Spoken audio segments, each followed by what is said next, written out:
Romains 1, verset 16, qui dit: car je n'ai point honte de l'évangile, c'est la puissance de Dieu, c'est la puissance de Dieu pour le salut de quiconque croit, du juif premièrement, puis du grec. Amen. Juste ce verset-là. Amen. C'est la puissance de Dieu. Ce matin, j'aimerais vous parler de l'évangélisation. On va prier pour la parole de Dieu. Seigneur Jésus, ton nom est glorieux, Seigneur. Tu es tout puissant, Père éternel, Seigneur Jésus. Seigneur, tu nous as emmenés jusqu'ici dans ce lieu. Ce dimanche, Père éternel, le premier dimanche du mois de février, Seigneur Jésus. Seigneur, que cela soit scellé, Père éternel, par le feu de ton esprit, Seigneur Jésus. Nous voulons voir des miracles, Père éternel. Nous voulons voir des prodiges, Seigneur Jésus. Nous voulons voir ta main, Seigneur Jésus, dans chacun de nos vies, Père éternel. Nous voulons vivre des choses que nous n'avons jamais vécues, Père éternel. Nous voulons vivre une nouvelle expérience. Nous voulons, Seigneur Jésus, marcher dans l'intégrité, dans la vérité, dans l'esprit, Seigneur Jésus. Père éternel, nous voulons tuer la chair ce matin sur la croix, au nom de Jésus-Christ. Père éternel, que tu puisses te manifester. Oh Dieu, que l'onction de Dieu. Seigneur, utilise-moi. Je ne sais rien, Père éternel. Seigneur, je ne suis rien du tout, Père éternel. Mais Seigneur, utilise-moi pour ta gloire, Seigneur Jésus. Oh Dieu, manifeste-toi, Seigneur Jésus. Touche chacun de nos cœurs, Père éternel. Touche chacun de nos vies, Seigneur Jésus. Nous te bénissons dans le nom de Jésus-Christ. Dans le nom de Jésus. Dans le nom de Jésus. Merci, Seigneur Jésus. Je remercie mon pasteur pour la confiance qu'il me donne d'apporter la parole de Dieu. Pour moi, c'est un privilège et j'aime mon pasteur. Et des fois, je dis des choses qu'il ne faut pas peut-être, mais je dis pardon, je lui demande pardon. Et je lui demande encore pardon, pasteur, pour tout ce qui, ta patience envers moi et tout ce qu'il fait pour moi aussi. Amen. Et pour ma famille. Amen. Merci. Alléluia. Ok. Donc, vous pouvez vous asseoir. Amen. Que le Seigneur vous bénisse. Donc, le thème de ce matin, c'est l'évangélisation. Amen. L'évangile. Il y a une chose que je vais vous dire ce matin. Romilly, les villages et les villes alentours, c'est pour Jésus. Amen. Dieu nous a déjà donné cette ville. Amen. Pourquoi? Parce que nous avons posé nos pieds. La Bible nous dit, dans Deutéronome 11, verset 4, tout lieu où foulera la plante de tes pieds sera à vous. Josué 1,3 nous dit, tout lieu où foulera la plante de tes pieds, je vous le donne. Amen. Donc Romilly est à Jésus. Amen. Parce que nos pieds ont foulé. Amen. Ces villes, les villages alentours, nous l'avons possédé déjà dans l'esprit. Alléluia. C'est la parole de Dieu qui nous dit cela. Amen. Et nous, en tant que chrétiens, nous devons être reconnaissants de tous les bienfaits que Dieu a fait jusqu'à aujourd'hui. Et on peut arrêter là.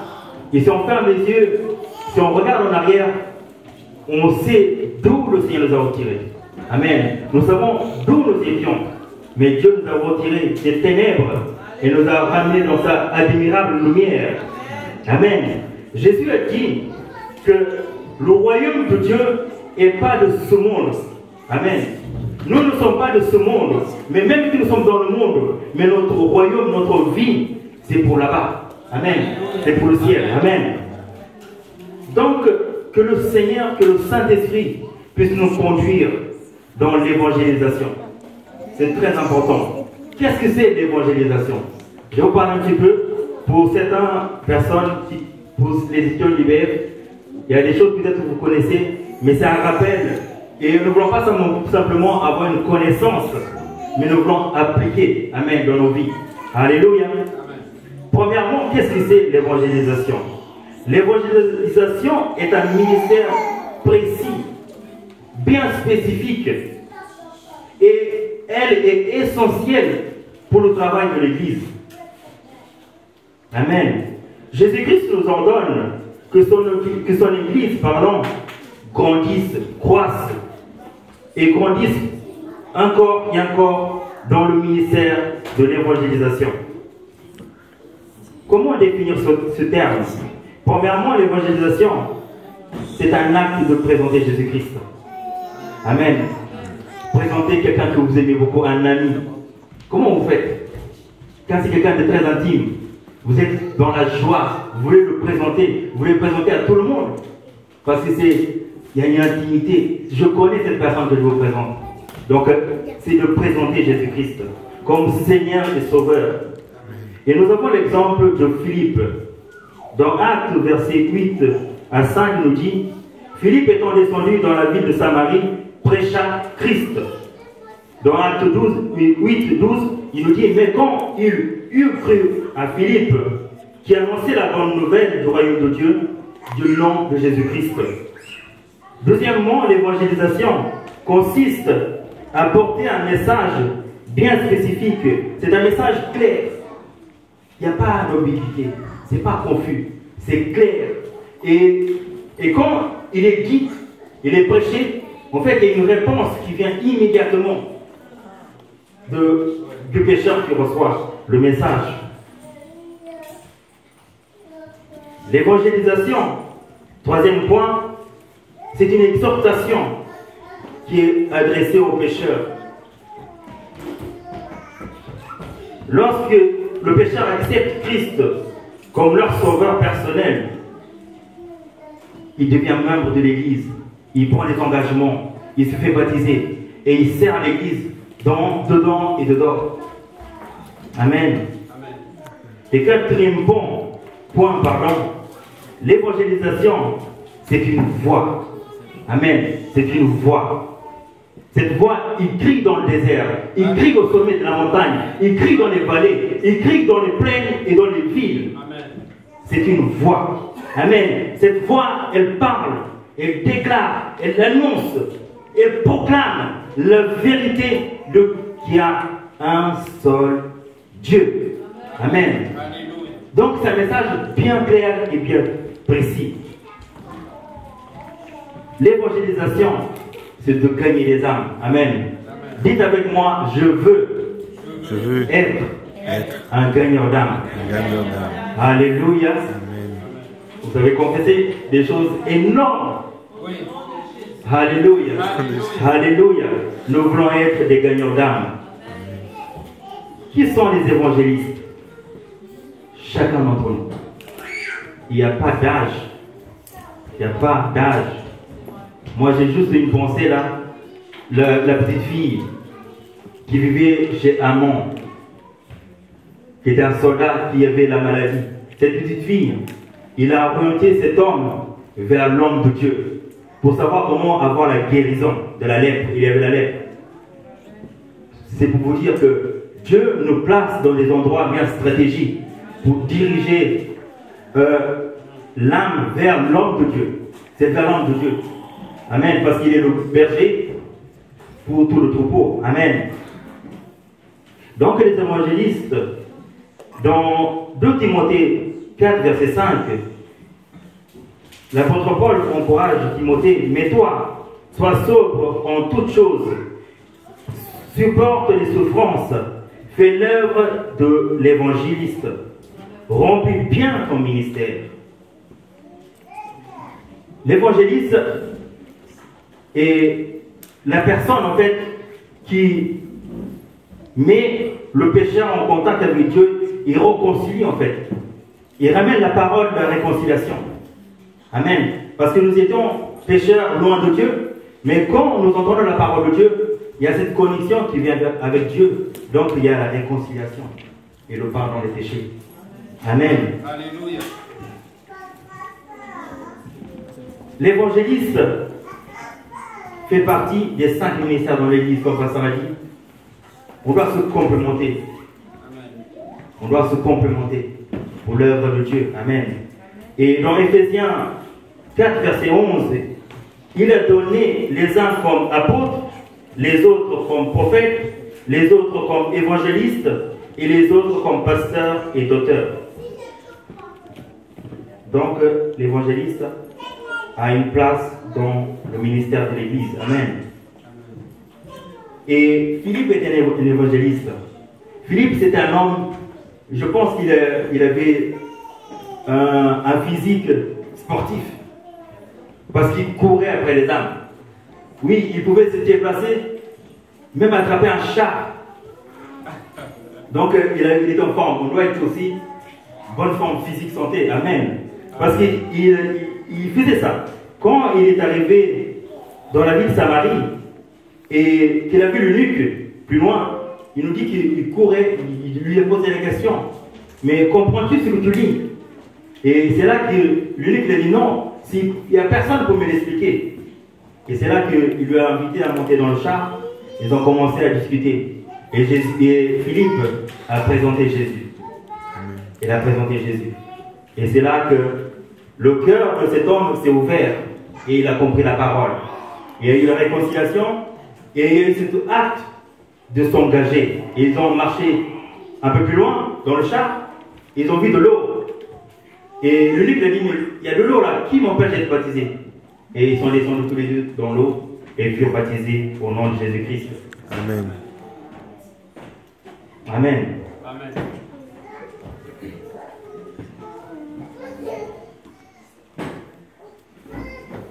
Alléluia. Donc, c'est pour vous dire que Philippe était un évangéliste. Et quand il est arrivé dans cette ville de Samarie, il y a eu des prodiges, il y a eu des miracles, il y a eu des bouleversements dans cette ville, que quand Pierre et Jean ont entendu l'histoire, ils ont dit on va y aller. Et quand ils sont arrivés, ils ont juste posé les mains sur ceux qui avaient entendu la parole, et le Saint-Esprit fut déversé sur eux. Et ils furent remplis du Saint-Esprit. Amen. Alléluia. Je n'ai pas l'habitude de prêcher avec iPad. Mais je vais faire mon mieux. Amen. Alléluia.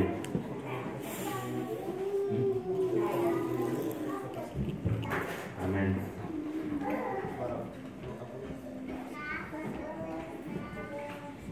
Alléluia. Amen. L'évangile, et c'est simple. C'est très très simple, mes frères et sœurs, pour chacun d'entre vous. Ça se résume en 3 mots. La mort, l'ensouplissement et la résurrection. Est-ce qu'on peut dire tous ensemble? La mort, l'ensouplissement et la résurrection. C'est ça l'évangile. C'est ça que les apôtres ont apporté. C'est ça qu'ils ont bouleversé le monde avec. Ces 3 points. Quelqu'un qui est venu, qui est mort sur nos croix, qui a été enseveli dans le tombeau, qui est ressuscité le 3e jour. Et son nom est Jésus. Amen. Amen. Vous avez ces 3 mots-là, vous êtes puissants. Amen. Vous avez ces 3 mots-là, et vous le déclarez à quelqu'un, vous êtes puissant. Amen. Vous êtes plus puissant même que tous les démons de l'enfer. Vous savez que ces 3 mots-là, la mort de Jésus-Christ, l'ensouplissement de Jésus-Christ, la résurrection de Jésus-Christ, vous renversez les forteresses, vous brisez les chaînes, vous renversez les forteresses avec ces 3 mots. Alléluia. Et nous devons les confesser.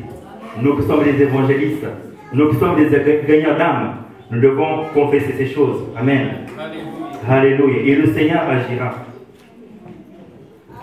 Je ne vais pas vous détailler ces points, la mort, l'ensouplissement et la résurrection de Jésus-Christ. Mais ce que je peux vous dire, que la mort, c'est pour nos parents, pour nos péchés. Amen. Nous, en tant que pécheurs, on doit venir à la croix, on doit mourir à nous-mêmes. Amen. Pour que la mort de Jésus-Christ nous affecte. Amen. Parce que, à cause du péché, Jésus-Christ est mort sur la croix. Donc, pour que la mort de Jésus-Christ impacte notre vie, on doit venir à la croix. Seigneur, je meurs au mensonge, comme Frère José nous a parlé tout à l'heure. Je meurs à la vie du monde. Je meurs à la chair. Et la puissance de la croix vient dans notre vie. Amen. L'ensouplissement, c'est prendre un engagement qui a à faire avec le baptême. On s'engage à être baptisé. Amen. Jésus-Christ a été mis dans le tombeau. Nous aussi, on doit passer dans l'eau, dans les eaux de baptême, pour ressortir, pour marcher en nouveauté de vie. Amen. Et comme Jésus-Christ n'est pas resté dans le tombeau, nous aussi, on ne reste pas dans l'eau, mais on ressort avec nos péchés lavés, une nouvelle créature. Les choses anciennes sont passées et toutes choses sont devenues nouvelles. Amen. Amen. Et et la résurrection de Jésus-Christ d'entre les morts, c'est quand nous recevons le don du Saint-Esprit avec l'évidence de parler en langue. Parce que le Saint-Esprit vient en nous, nous régénère et nous fait à l'état d'origine quand Adam et Ève n'ont pas péché. Oui, quand le Saint-Esprit vient, il fait cette œuvre dans nos vies. Et le but ultime de l'évangélisation, c'est de gagner des âmes pour Christ. Et la chose qu'on peut voir aussi, tout le monde ne va pas accepter l'évangile, c'est une réalité. On peut même nous fermer la porte, nous rejeter, nous insulter même.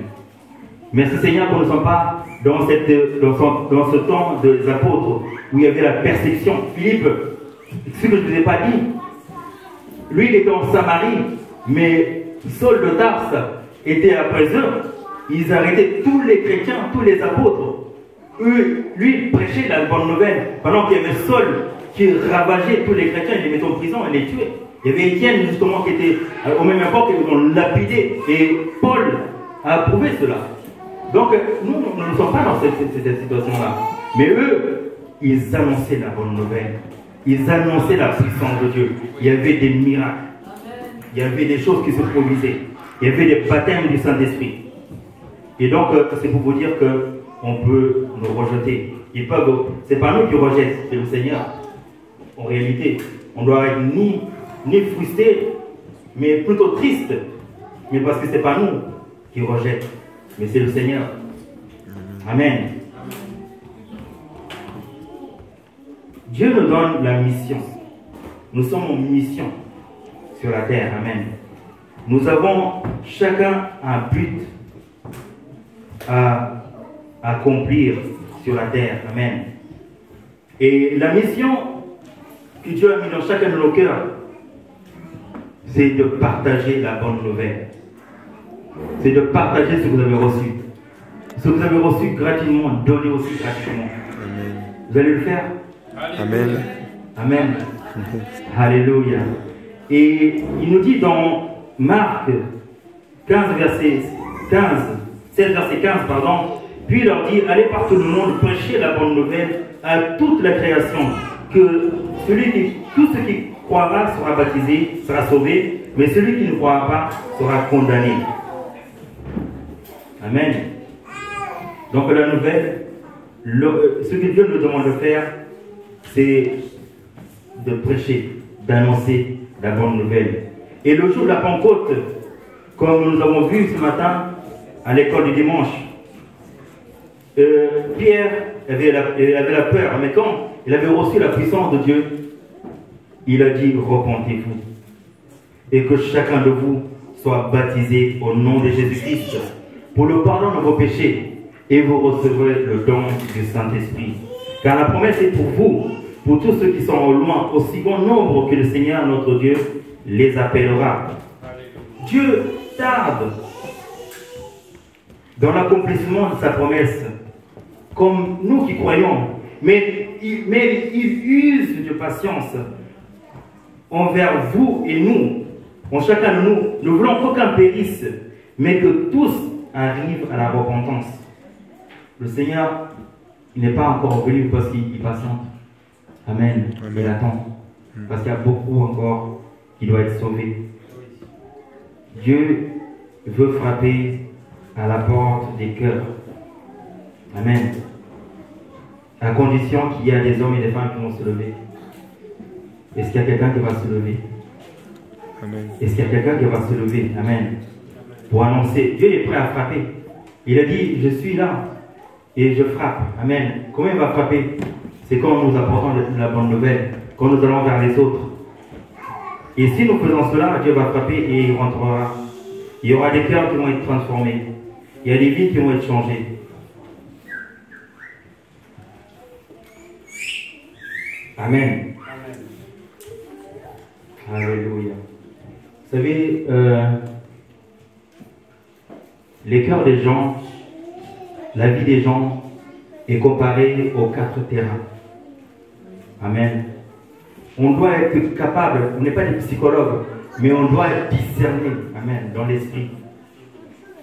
quel terrain nous sommes en face de nous.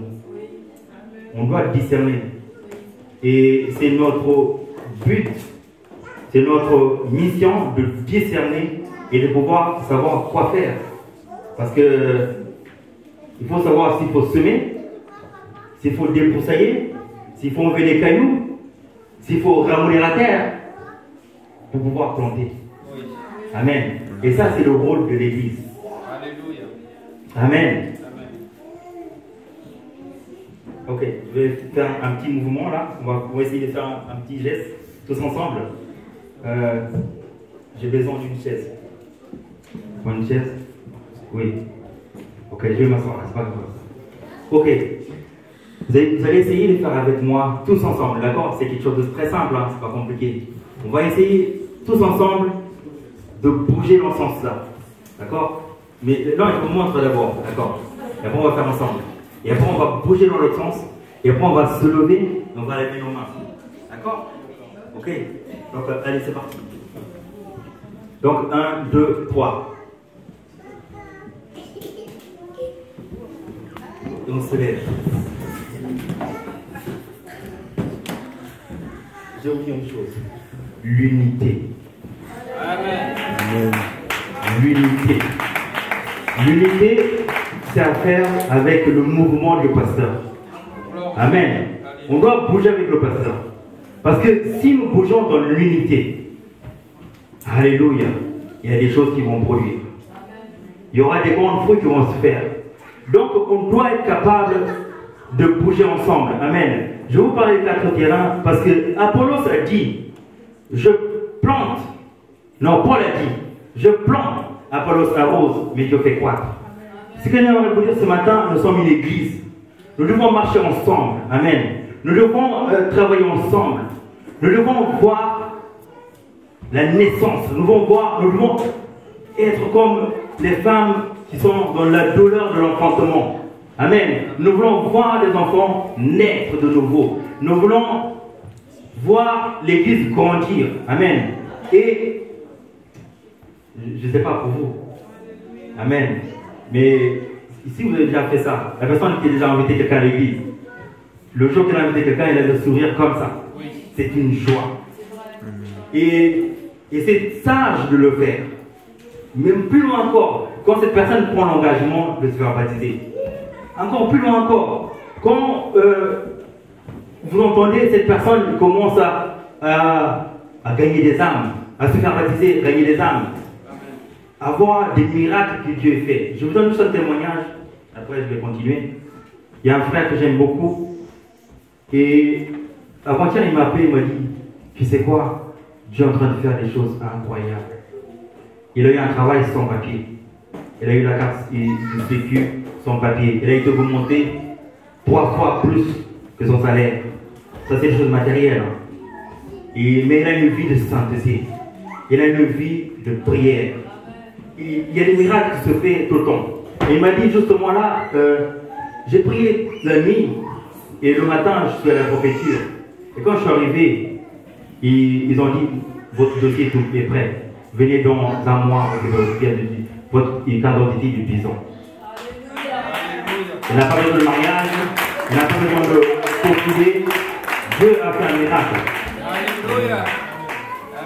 Et cette personne, je l'ai rencontrée par l'annonce de la bonne nouvelle. Un jour, en sortant de la boulangerie, Dieu me dit, va me donner un traité. Je lui ai donné un traité. Et aujourd'hui, il y a des miracles, des choses qui produisent dans sa vie. Amen. Je suis rentré au travail, j'avais la joie. Parce que je vois comment Dieu fait une œuvre. Moi, je ne suis rien. Mais ce moment-là, j'étais disponible. Et Dieu a fait, Dieu est en train de faire des miracles. Maintenant, il prêche à l'église, aux réunions des hommes. Dieu est en train de travailler sa vie. Amen. C'est un frère que vous connaissez très bien. Je ne vais pas vous dire le nom. Amen. Mais vous savez plus ou moins de qui je parle. C'est pour vous dire que Dieu fait des œuvres excellentes. Amen dans nos vies. Et c'est une joie. Amen de faire cela. Donc la Bible nous dit qu'il y a des terres. Toutes les terres sont prêtes, sont bonnes à plutôt je dirais, toute la toutes les terres, ce sont des terres. Oui. Et si nous travaillons avec les terres, c'est possible de produire du fruit. Amen. Et comme j'ai dit tout à l'heure, tout dépend aussi, nous devons discerner quelle terre nous avons à face. Amen. Si c'est une terre que aujourd'hui est devenue comme tout le long du chemin où on passe tout le temps. Vous savez, quand un chemin est tracé, la terre est dure. Si vous semez, ça va automatiquement ça va être foulé par les pieds, et ça va aller sur les côtés, et c'est les oiseaux qui viendront manger. Il y a aussi des terres où il y a des cailloux. Et si nous semons là, à cause des cailloux qui sont là, les pierres ne peuvent pas avoir des racines pour pouvoir produire du fruit. Il y a aussi des terres qui sont remplies de mauvaises herbes, des épines, des choses comme ça. Et ces terres-là, si nous semons à cause des mauvaises herbes, ils ne vont pas pouvoir se lever et produire du fruit. Et la quatrième terre, c'est la bonne terre. Cette terre-là, il est prêt à être semé. Et si nous le semons, il y aura la moisson. Amen. Donc, toutes ces terres-là, c'est à nous de le travailler. Amen. Comment? Dans la prière, dans le jeûne et dans l'annoncement de la parole de Dieu. Quand nous annonçons la parole de Dieu. Et c'est ça que l'Église fait. Amen. Quand nous prions, quand nous jeûnons, les choses se bougent dans le monde spirituel. Les choses se passent dans le monde spirituel. Et Jésus même a dit, vous allez moissonner là où vous n'avez pas semé. Oui. Oui, vous allez moissonner là où vous n'avez pas semé.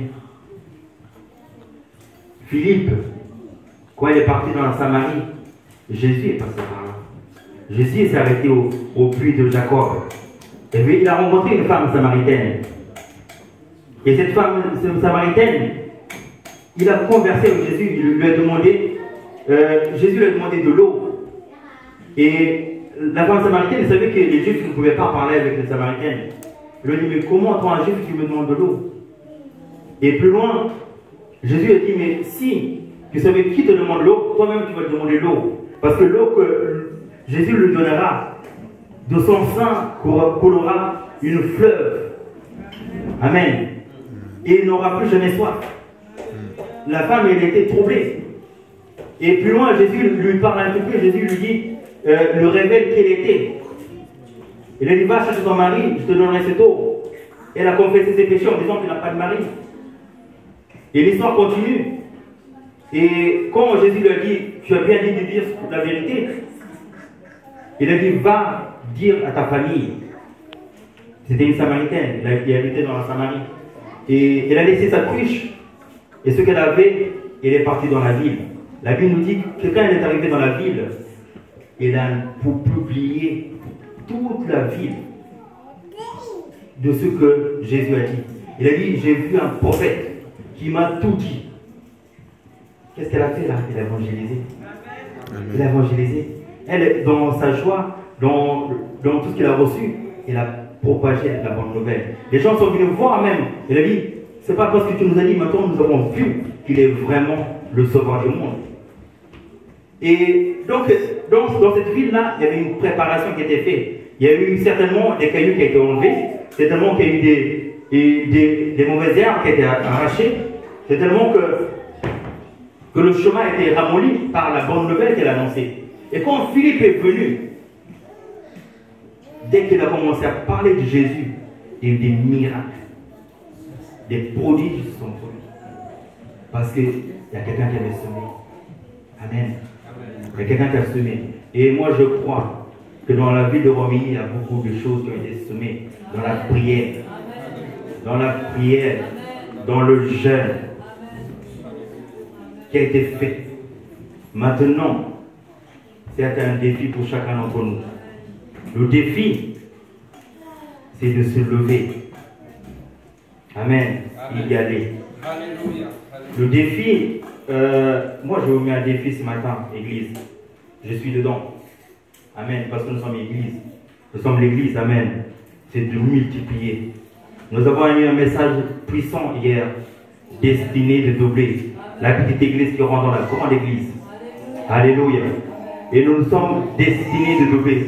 Je suis, dites avec moi, dites à vous-même, je suis destiné de doubler. Alléluia. De se multiplier. Et dans votre doublage, ça se multiplie au centuple. On a eu hier des témoignages comme ça. D'une personne, et ils sont 76 personnes qui sont venues. Et ça, c'est juste une personne, mais il y a des gens qui ont gagné des centaines de gens par une personne. Ok. Alléluia. Ok, amen. Amen. Oui, j'ai pas la science, j'ai pas la parole facile, j'ai peur. Qu'est-ce qu'ils vont dire de moi?